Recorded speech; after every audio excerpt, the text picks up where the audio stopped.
Did you know that less than 10% of people actually finish their New Year's resolutions?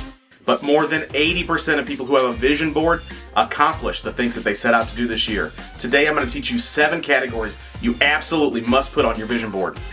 What is a vision board? Well, a vision board is a visual tool to keep your specific life goals in front of you. I remember the first time I learned about a vision board. I was 30 years old, freshly saved, walked into a church where they taught these 7 categories. At first, I really didn't know what to write down. I felt overwhelmed. That's one of the reasons I want to make this video with you today, because you may not know what to write down either. Using this guide was a strategy in my life to reveal what things were important to me. But not only did I see them as goals, but as prayer requests. And as God began to answer the prayers on my vision board, I realized the clear importance of having a vision for my life. Alright, our first goal is financial. But where are we going to put all these goals? On our vision board, right? So my very first vision board was a Word doc that I saved on my computer. Today I use Canva, print it out, and hang it on the mirror in my bedroom. You can use cutouts and poster board if you want, but I'm going to stay digital. Canva also has a ton of vision board templates if you want to check that resource out for yourself. It'll be linked in the description. So now that you've got your vision board, write down in spot number 1, financial goals. Well, what's a financial goal? Well, the things that you want to do in your finances. Do you want to get out of debt? Do you want to buy a new car? Do you want to make more money at your work? Well, if you do, how much more money do you want to make at your work? Be specific with these goals. I know there's a lot of people at my church who took Dave Ramsey and they all want to learn how to write a budget. Maybe that's on your list. Maybe you want to learn how to invest in the stock market. Remember, everybody's going to write down different things in their vision board. The best thing for you to do is take a good inventory of where you are right now. What's clear and important to you. Don't worry about what your neighbor's doing. This isn't their test. It's your vision list. Remember, there are no wrong answers. Number 2 is career goals, and we're going to break this up into 2 subcategories, long-term and short-term.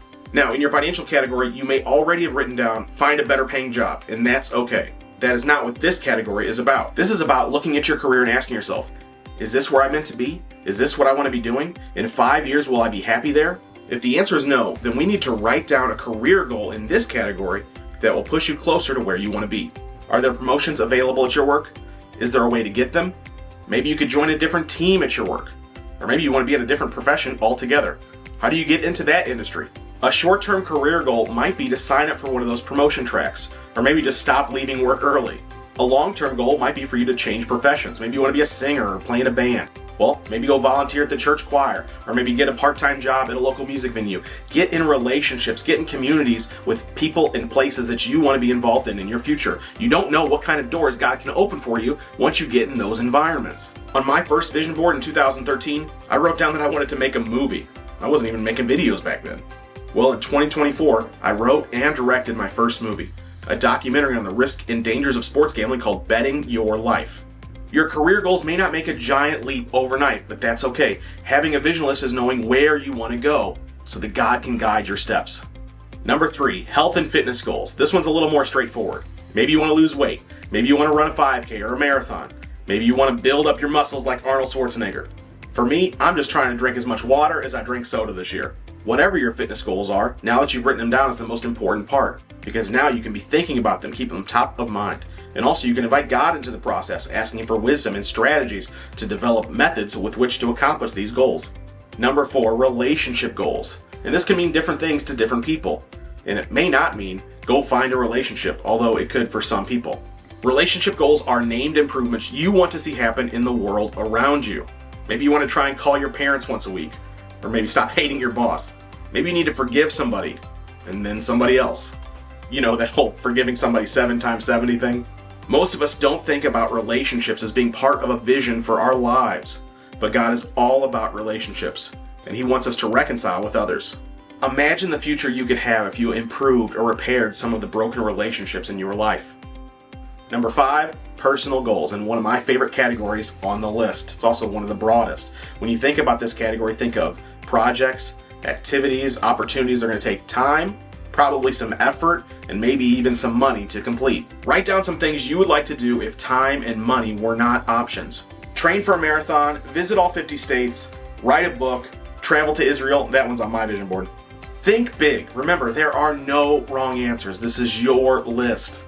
If you can't think of an idea, pray and ask God something He has for you to do in your life. Inviting God into your vision list really increases those completion percentages. Learn to play the drums, go skydiving, scuba diving. This is really a category that allows you to dream a little bit bigger. The great thing about having a vision list is that now you can start to work backwards in some of these categories. Let's say on your personal goals list you wrote down, I want to have a brand new sectional couch in my living room. Well, let's measure the living room to see what size couch can fit in the space. Then maybe measure the door to see how big the door has to be for that couch to get through it. Now that we've got the specifications, we can go to the store, we can pick out our color, our fabric, our style, and then put it in the house. That is, of course, if you have the money and you're not trying to get out of debt in category 1. Remember, all these plans work together, but some are more of a priority than others. Number 6 is fun goals, and as this category suggests, it's just that. What is fun to you? A personal goal might take a year of training. A fun goal might just take $10. Want to ride a roller coaster at Six Flags? Write it down. Want to join a bowling league? Write it down. Want to drive a Tesla? Write it down. I did that. Eat a fried Twinkie at the state fair. See the Northern Lights. Eat New York City pizza. Subscribe to Spotify. Whatever is fun to you, write it down and see if you get to do it this year. And put your fun goals in the comments. I'd love to see what you guys are up to.